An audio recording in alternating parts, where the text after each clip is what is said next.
우리 로마서 강의 48번째가 되겠습니다. 우리 같이 기도드리겠습니다. 하나님 아버지, 로마서 강의로 돌아왔습니다. 8장까지의 그 귀한 말씀들을 다 마치고 이제 9장으로 들어가면서 하나님의 은혜를 사모하오니 오늘도 이 시간에 이 말씀을 통해서 귀한 말씀의 은혜를 베풀어 주시옵소서. 존귀하신 예수 그리스도의 이름으로 기도드립니다. 아멘. 로마서 9장은 지금까지 살펴본 로마서 8장까지의 말씀과는 조금 다른 내용을 기록하고 있습니다. 왜냐하면 8장까지의 내용은 예수 그리스도를 믿고 의로워진 성도들에 대한 믿음에 대해서 그 믿음이 어떤 율법적인 행위가 아닌 오직 마음으로 믿어 의에 이르는 믿음임을 강조해 왔습니다. 그리고 8장 마지막 부분에서는 그 진실한 하나님에 대한 믿음은 어떤 경우에라도 우리를 하나님의 사랑에서 끊을 수 없음을 강하게 사도 바울이 확신했고 또 주장해 왔었습니다. 그런데 9장에 들어와서 갑자기 사도 바울이 그 강하게 주장했던 믿음에 대한 내용은 이제 사라지고 전혀 사도 바울답지 않은 말씀을 새롭게 기록을 하고 있습니다. 그래서 어떤 성경학자들은 이 9장과 11장까지의 말씀은 사도 바울이 설교의 내용으로 보통 때 가지고 다니던 것을 삽입한 것이라고 주장하기도 하고, 어떤 학자들은 9장과 11장의 말씀이 원래 사도 바울이 가장 핵심적으로 다루려고 했던 부분이다라고 대조적인 평가를 내리기도 합니다. 하여튼 이 9장과 11장까지의 말씀은 로마서에서 가장 논란의 중심 부분에 있다는 점을 먼저 여러분에게 상기시켜 드리겠습니다. 그래서 더욱 조심스럽게 살펴보아야 합니다. 자, 그렇다면 9장 말씀에서 가장 중요하게 밝히려고 하는 것이 도대체 무엇일까요? 1절서부터 5절까지만 읽었기 때문에 잘 파악이 안 될 것이라고 봅니다. 그런데 제가 여러분에게 미리 한 문장으로 소개를 하면 이런 것입니다. 왜 세상에 사는 모든 사람들이 예수를 믿지 않는 것일까요? 이 세상에 있는 모든 사람들이 예수를 믿고 성경에서 말씀하는 구원을 받는다면 얼마나 기쁘고 감사하고 축복되고 좋은 것일까요? 그런데 똑같은 복음인데 어떤 사람은 그 복음을 듣고 예수를 믿는가 하면 어떤 사람은 복음을 듣고도 예수를 믿지 않는다는 것입니다. 그리고 끝까지 자기 욕심대로 정욕을 위해 살다가 심판받고 멸망에 이르고 만다는 것입니다. 그 중에서도 오늘 이 9장과 11장은 이스라엘에 대한 구원의 문제를 다루고 있는 겁니다. 왜 이스라엘에게서 난 자들이 모두가 이스라엘이 될 수가 없는가? 이 문제는 사도 바울이 다루어왔던 이방인들의 구원의 문제와는 다른 것인가? 아니면 이스라엘 사람들과 이방인의 구원의 문제를 같은 것으로 다루어야 하는가? 이런 구체적인 문제들이 나오게 되는 것입니다. 그리고 이런 문제들을 우리는 소홀히 여겨서는 안 되고 여러분과 내가 말씀을 통해서 분명히 알아야만 하는 것입니다. 현실적으로 유대인들은 아직까지도 예수 그리스도를 자신들의 구원자이신 메시아로 받아들이지를 않습니다. 그것이 현실입니다. 물론 그 중에는 여러분들도 아시다시피 메시아닉 주라고 하는 사람들이, 유대인 중에서 예수 그리스도를 구주로 영접하고 믿는 사람들이 나타나기 시작했다는 점도 굉장히 중요하게 보아야 할 것입니다. 신학적 논쟁으로 보자면 이스라엘의 구원과 이방인의 구원을 따로 분리해서 이해하려는 견해를 세대주의적 견해라 이렇게 보는 거예요. 예수 그리스도를 중심으로 이스라엘과 이방인을 함께 연결시켜서 하나님의 구원을 이해하려는 견해가 바로 개혁주의적 견해라고 할 수가 있는 것입니다. 이런 신학적인 논쟁의 문제는 방대한 저술들이 나와 있습니다. 우리가 그런 것들을 여기서 다 신학적으로 다룰 이유는 없습니다. 우리가 신학생들도 아니고요. 그러나 로마서 9장 11장까지를 중심으로 사도 바울이 주장하는 이스라엘에 대한 구원의 문제는 여러분과 내가 구체적으로 알아야 한다는 것입니다. 참으로 하나님의 구원의 계획에 있어서 이것이 매우 중요한 문제가 아닐 수 없습니다. 본문에서 이스라엘의 구원의 문제에 대해서 사도 바울이 심각하게 자신의 감정을 표현한 말씀이 오늘 기록되어 있습니다. 9장으로 가셔서 1절과 2절 말씀을 함께 읽어보겠습니다. Let's go back to Romans chapter 9 verse 1 and 2. 자, 우리 같이 한번 읽겠습니다. 시작. 내가 그리스도 안에서 참말을 하고 거짓말을 아니하노라. 나에게 큰 근심이 있는 것과 마음에 그치지 않는 고통이 있는 것은 내 양심이 성령 안에서 나와 더불어 증거하노니. 자, 여러분께서 이 사도 바울의 진정성 있는 고백을 지금 읽으셨습니다. 이 말씀을 자세히 보면 나에게라고 한 것을 볼 때 이 나라는 것은 사도 바울을 말씀하고 있는 거죠. 사도 바울 마음에 나타난 두 가지 심각한 감정의 상태를 지금 말씀하고 있어요. 첫째는 어떤 감정의 상태입니까? 큰 근심이 있다 했고, 둘째는 뭡니까? 그치지 않는 고통이 있다고 했어요. 이것은 단순한 근심을 얘기하는 것이 아닙니다. 아주 큰 근심이라고 했어요. 그리고 잠시 왔다가 가는 육체적인 고통이 아니라 마음속에 깊숙이 남아있는 고통, 사라지지 않는 어떤 고통이라고 말하고 있어요. 8장까지 보면 믿음의 확신에 차있던 사도 바울에게 이런 큰 근심과 그치지 않는 고통이 마음속에 있다는 것은 매우 놀라운 일입니다. 사망이나 적신이냐 칼이냐 이런 게 뭐가 두렵냐, 이렇게까지 자신 있게 확신 있게 얘기하던 사도 바울이 9장에 들어와서 갑작스럽게 큰 근심이 있다, 그치지 않는 고통이 있다라고 지금 호소하고 있는 거예요. 물론 사도 바울에게 병이 없었던 것은 아니지 않습니까? 살아가는데 물질로 인해 부족한 것도 있었을 것이에요. 복음을 효과적으로 전하기 위해서 사역에 수많은 걸림돌이 있었다는 거 우리 모두 잘 알고 있습니다. 그러나 성경 어디에서도 사도 바울이 이렇게까지 자신의 감정을 극적으로 큰 근심과 그치지 않는 고통 속에 있다고 표현한 적은 없었습니다. 그리고 이 큰 근심과 그치지 않는 고통이 뭐라고 말씀을 했냐면 거짓이 아니라 참이다라고 했어요. 그것을 처음부터 강조하고 들어갔어요. 이 근심과 그치지 않는 고통이 참인 것은 왜냐? 내 양심이 성령과 더불어 그것을 증거하고 있기 때문에 거짓이 아니고 참이다. 얼마나 우리 심장을 관통하는 말씀입니까? 내 양심이.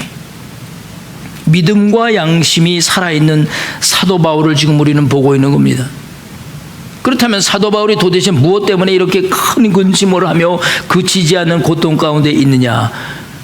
오늘 3절 말씀을 함께 읽어보겠습니다. 시작. 나의 형제 곧 고륙의 친척을 위하여 내 자신이 저주를 받아 그리스도에게서 끊어질지라도 원하는 바라.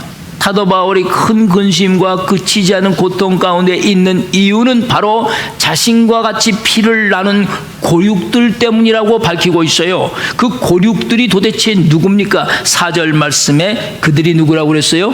이스라엘 사람들이다라고 말씀하고 있습니다.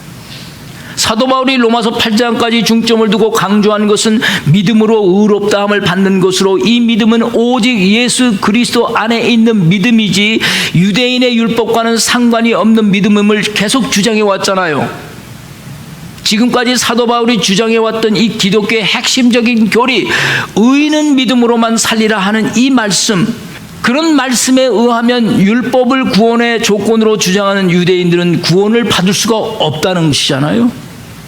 그러자 유대인들 사이에서 이런 말들이 나오기 시작하는 겁니다. 아, 저 사람은 히브리인 중에 히브리인이요, 저 사람의 배경은 바리새인인데 자신의 배경을 무시하고 자신의 동족인 유대인을 저렇게 사랑하지 않는 말들을 할 수 있을까? 그렇지만 오늘 사도 바울은 그런 말들 속에서 지금 나는 그렇지 않다고 주장하는 거예요. 나는 정말로 이스라엘 사람들을 사랑합니다. 그들은 나와 같이 피를 나눈 형제요 자매요 부모와 친척들입니다.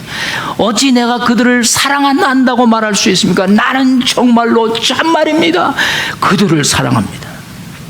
그럼에도 불구하고 내가 그들로 인해서 큰 근심하고 그치지 않는 고통 가운데 있는 것은 그들이 예수 그리스도의 복음을 마음으로 믿고 영접하지 않기 때문에, 정말로 내가 그 큰 근심과 그치지 않는 마음의 고통을 가지고 살고 있습니다.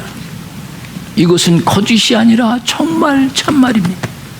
아마도 사도 바울의 가장 가까운 가족 중에서도 유대인이면서 예수 그리스도의 복음을 받아들이지 않고 믿지 않았던 사람들이 있었던 것으로 추측할 수 있습니다.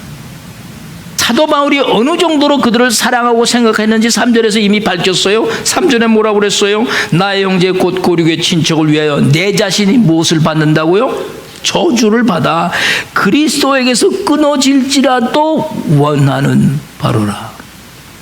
여기서 사도 바울이 저주라는 말을 사용했어요. 아주 심각한 표현 아닙니까? 이게 함부로 사용할 수 있는 말이 아니잖아요.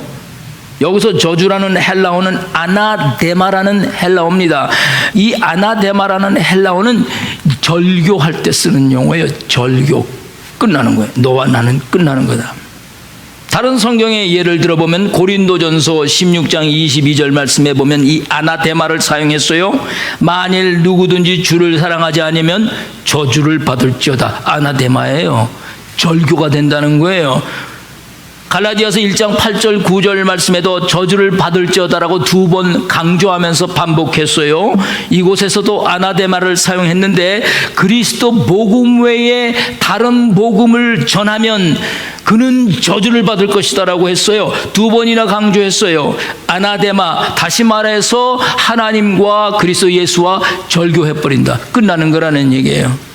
고린도도 16장의 절교 의미와 갈라디아에서 밝힌 이 저주 아나데마라는 뜻은 엄연히 말하면 지옥을 의미하는 것입니다. 그렇다면 사도 바울은 지금 자신이 그리스도와 절교, 형벌을 받아 그 지옥에 간다 할지라도 그들을 대신해서 내가, 그리고 그들은 그리스도 안에 살아있을 수 있다면 나는 그렇게까지도 하겠다. 그 얘기입니다.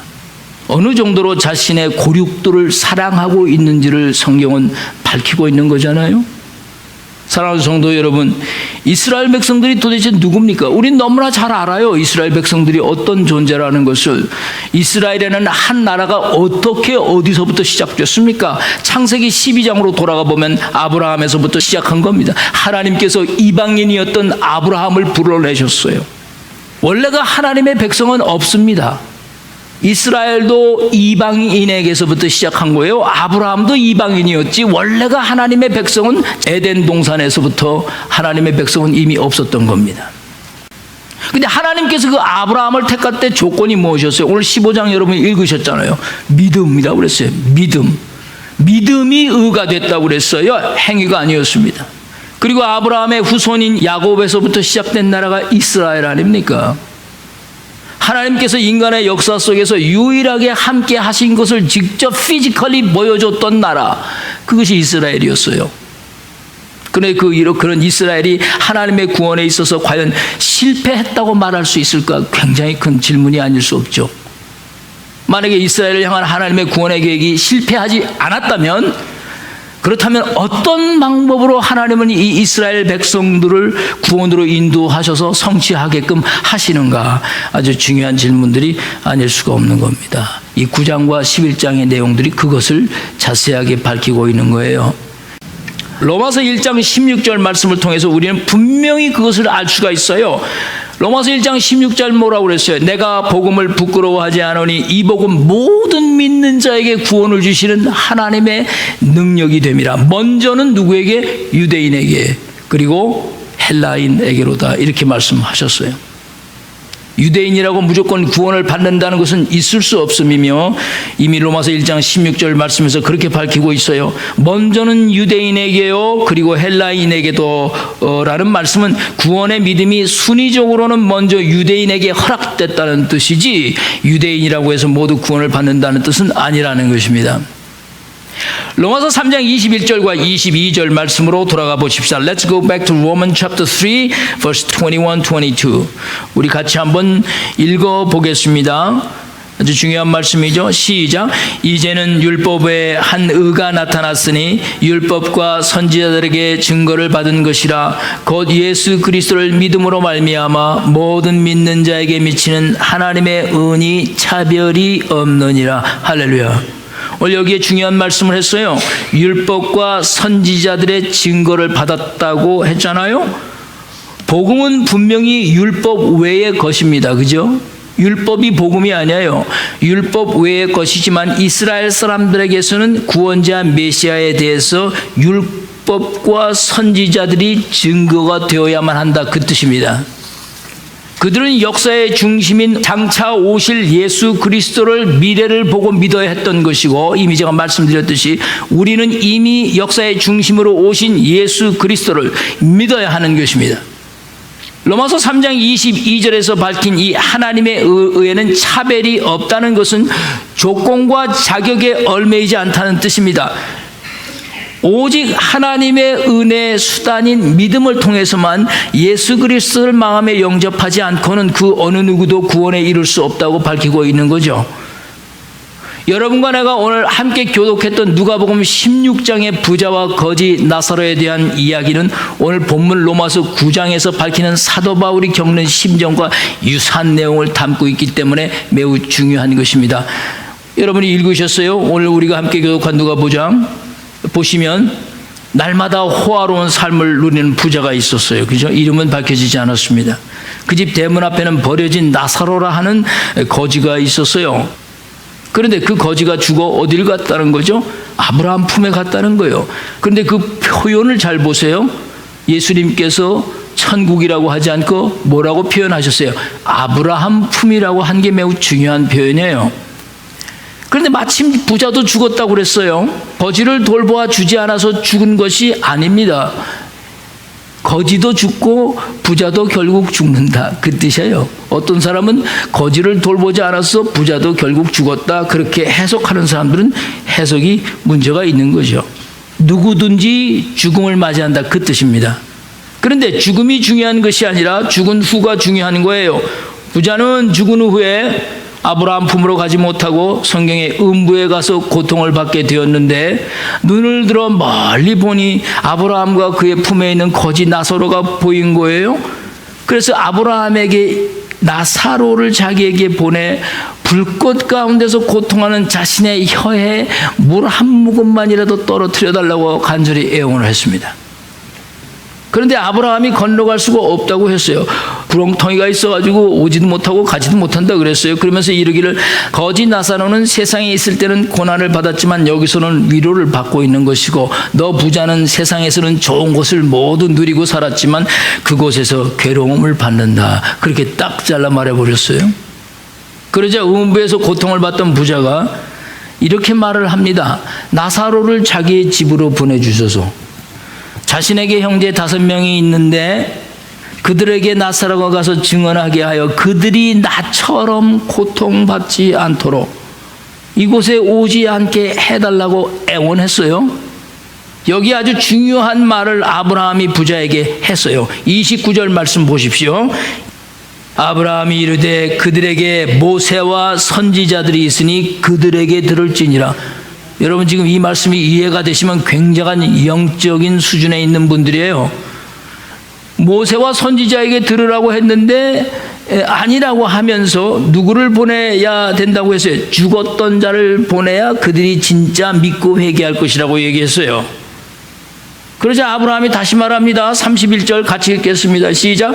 이르되 모세와 선지자들에게 듣지 아니하면 비록 죽은 자 가운데서 살아나는 자가 있을지라도 구원함을 받지 아니하리라 하셨다 하니라.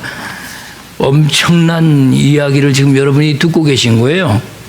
이스라엘 사람들에게 있어서 중요한 것은 모세와 선지자들이 전한 말씀이란 뜻입니다. 예언이란 뜻이에요.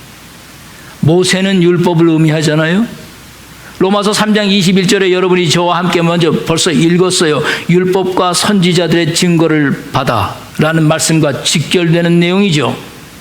여러분 지금 우리가 읽은 이 부자와 나사로의 이야기를 통해서 분명하게 우리는 영적으로 바르게 성경을 깨달아야 하는 것이에요. 왜 예수님께서 여기에 아브라함을 적용하셨을까? 그리고 모세와 선지자를 강조하셨을까? 유대인을 향한 말씀이거든요. 제 추측으로는 이건 어디까지나 제 추측입니다. 나사로라는 이름을 가진 거지는 분명히 유대인이었습니다. 나사로라는 이름은 유대인이 가질 수 있는 것이거든요. 유대인의 사상에 부자라면 모두가 구원을 받는다는 생각을 가지고 있기 때문에 예수님께서는 그것을 뒤집는 거죠. 거지인 유대인이 죽은 후에 아브라함의 품에 안겼다는 것은 로마서 1장 16절 말씀, 즉 구원은 모든 믿는 자에게 나타나는 하나님의 능력이되 먼저는 유대인에게요, 그리고 헬라인에게로다. 부자든지 거지든지 유대인에게 중요한 것은 모세와 선지자에게 들어야 했던 말씀이란 뜻입니다. 모세와 선지자에게서 들으라는 말씀은 시대와 역사를 기준해서 하나님께서 말씀해 오신 예언의 말씀들을 얘기하는 거죠. 모세는 출애굽 시대를 뜻하고 선지자들은 바벨론 포로 시대를 뜻합니다. 한참 흥왕했던 때와 멸망해서 초라했던 모습, 그때를 다 포함하는 거예요. 하나님은 역사를 통해서 계속해서 메시아에 관해서 이스라엘 백성들에게 말씀해 왔다는 것입니다. 모세와 율법과 선지자들의 예언을 통해서 장차 오실 예수를 그들은 믿어야 했던 것입니다. 우리가 오신 예수를 믿어야 했던 것처럼 그들도 그렇게 믿어야 했던 것입니다. 율법으로는 아니었습니다. 아무리 부활의 능력이 크다 할지라도 역사적인 예언을 부인하고 믿지 않으면 그 부활의 능력도 구원에서는 무의미한 것이다, 그렇게 말씀하는 거예요. 여러분과 나는 모세와 선지자의 말을 듣고 예수에 대한 믿음을 가질 수 없는 사람들 아닙니까? 우리는 이미 그 시대 사람들이 아니잖아요.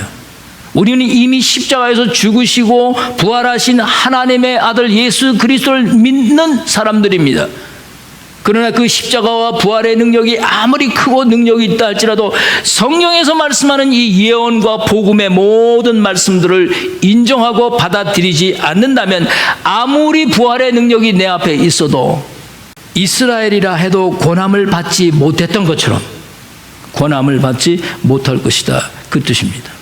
이런 역사적인 관점에서 볼 때 사도 바울은 유대인들의 예수 그리스도에 대한 저항과 반대는 사도 바울에게 많은 부담으로 작용했을 것이고, 자신이 유대인으로서 구원에 이르지 못하는 자신과 관계된 피를 나눈 고륙들과 또 자신의 가족과 백성들을 생각할 때마다 큰 근심과 그치지 않는 고통이 지속되고 있었음을 밝히고 있습니다. 오늘날 사람들은 구원에 대한 영적 감각이 다른 어떤 시대보다 더 무뎌졌습니다. 같은 피를 나눈 부모나 자식들의 믿음이 없어서 구원을 받지 못한다는 그 엄연한 사실에 대해서도 아무런 책임과 영적 붕괴감을 느끼지 못합니다. 제가 목회를 하면서 경험한 것은 사람들이 성공과 건강 그리고 결혼에는 더 많은 관심을 가지지만 막상 하나님과 성경을 믿는 신앙에 대해서는 관심이 적다는 사실입니다. 그렇다면 이런 일이 왜 벌어지는 것일까요? 어떤 사람은 복음을 듣자마자 믿는 반면에 어떤 사람은 아무리 노력을 하고 애원을 해도 안 믿는다는 사실입니다. 예수 믿는 것은 절대로 사람의 힘이나 노력으로 되지 않는다는 뜻입니다. 그러나 여러분과 내가 알다시피 아브라함의 자식들도 모두 믿음을 가진 것은 아니잖아요. 야곱은 믿음의 사람이 되어 이스라엘의 시작이 되었지만 에서는 신앙이 없는 세상 사람이 되었던 것입니다. 이 세상에서 가장 어려운 일이 무엇일까? 사람들은 돈 버는 일이라고 그래요. 건강을 지키는 일이라고 그래요. 그러나 돈을 많이 버는 것 그렇게 어려운 일 아닙니다. 욕심 안 부리면 벌 수 있습니다. 건강을 지키는 것 그렇게 어려운 일 아니죠. 어느 정도 살다 죽으면 되는 건데 더 살고 싶은 욕심 때문에 문제인 거죠. 이 세상에서 가장 어려운 것이 무엇이냐 할 때 예수 믿고 하나님의 거룩한 백성 되는 것, 그게 진짜 어려운 거예요. 여러분과 나는 하나님의 은혜로 너무나 쉽게 복음을 받아들이게 되어서 그 복음을 받아들인다는 것이 얼마나 어려운 건지 모를 수도 있지만 정말 안 되는 사람들 보면 이것처럼 어려운 것이 없는 겁니다. 여러분과 내가 예수를 믿게 된 것은 사실상 인간적인 입장에서 비정상적인 상태에서 일어난 일이지 인간의 정상적인 사고방식 가지고는 예수 바르게 믿을 사람 없어요. 항상 익스큐즈가 있고 리즌이 따라오고 변명이 따라오죠. 절대 진정으로 예수 못 믿습니다. 오늘 본문 말씀 4절 5절을 보십시오. 이스라엘 사람들이 어떤 상태에서 예수를 믿지 않았는지를 분명히 밝히고 있지 않습니까? Let's go back to verse 4 and 5. 준비되셨죠? 읽겠습니다. 시작. 그들은 이스라엘 사람이라 그들에게는 양자됨과 영광과 언약들과 율법을 세우신 것과 예배와 약속들이 있고 조상들도 그들의 것이요 육신으로 하면 그리스도가 그들에게서 나셨으니 그는 만물 위에 계셔서 세세에 찬양받으실 하나님이시라. 이스라엘 사람들이 예수를 믿지 않는 상태는 너무나 좋은 상태였어요. 너무나 훌륭한 상태였어요. 하나님을 알지 못하고 하나님의 말씀을 듣지 못해서 그들이 예수를 믿지 못한 것이 아닙니다. 그들에게는 하나님의 영광이 있었어요. 하나님의 언약과 율법이 있었습니다. 그리고 더욱 놀라운 사실은 선지자들을 통해서 예배와 축복의 약속들이 있었어요. 우리 후손들이 하나님을 몰라서 예수 그리스도에 대한 믿음이 없습니까? 기독교적인 백그라운드 다 가지고 있어요. 교회가 무엇인지도 알고 복음이 무엇인지도 알고 성경이 무엇인지도 다 알아요. 그런데 안 믿는다면 얼마나 충격적인 것입니까? 이스라엘 백성이 그랬다는 거예요. 그리고 그들 안에서 구원자가 나오셨어요. 그럼에도 불구하고 부인하고 믿지 않았다는 겁니다. 여러분과 나의 자녀들이 믿음의 가정에서 다 태어났어요. 우리의 친척과 고륙들이 다 기독교의 테두리 안에 있어요. 그들에게서 하나님을 모르고 예배를 모르고 언약을 모른다고 말할 수 있을까요? 이런 모든 것을 갖춘 상태라면 더욱 충격적일 수밖에 없는 거죠. 아예 아무것도 모르는 상태라면 덜 충격적이겠죠. 그런데 이것이 충격이라는 사실을 모르는 거예요. 사도 바울처럼 이것이 큰 근심거리가 되고 그치지 않는 고통으로 마음속에 남아있지 못하는 거예요. 사도 바울도 이방인들에게는 복음을 전했지만 자신의 피를 나눈 동족에게는 복음을 전하는데 실패했다는 것입니다. 오늘 사도 바울은 이스라엘 백성을 향한 하나님의 구원에 대해서 말씀하기 전에 먼저 자신의 마음에 있는 큰 근심과 그치지 않는 고통이 있음을 적나라하게 고백을 하고 있어요. 그 양심으로 인하여 괴롭다고 하고 있습니다. 내 친척과 고륙 가운데 그리스도의 배경 안에서 아직도 주님을 마음으로 영접하지 못한 사람들이 있다면 우리의 양심이 괴로워질 수 있다면 우리도 사도 바울과 같은 사람일 것입니다. 여러분과 저는 어떠합니까? 이스라엘에게서 난 자가 다 이스라엘이 아니라는 말씀에 우리의 심령의 경정이 울려지는 말씀 아닙니까? 저는 이 말씀을 준비하면서 간절히 우리 후손들을 위해 기도하지 않을 수 없었어요. 비록 우리의 눈으로는 확인하지 못할 후손들이지만 분명히 존재할 것이거든요. 그 후손들이 이 험악한 세상에서 살아갈 때 하나님을 모르고 살아간다는 걸 생각할 때 너무나 두려운 거예요. 인간의 구원은 사람의 노력과 능력으로 되는 것이 아니기 때문에 그래서 우리는 끊임없이 그치지 않는 고통을 가지고 하나님 앞에 간구하며 나가야 하는 것입니다. 쉬지 않는 간구를 통해서 하나님께서 도와달라고 우리는 그렇게 사도 바울과 같은 심령으로 우리는 살아야 하는 것입니다. 우리의 고륙들을 위해 쉬지 않고 기도하시는 성도들 되시기를 축원드립니다. 우리 기도하십시다. 하나님 아버지,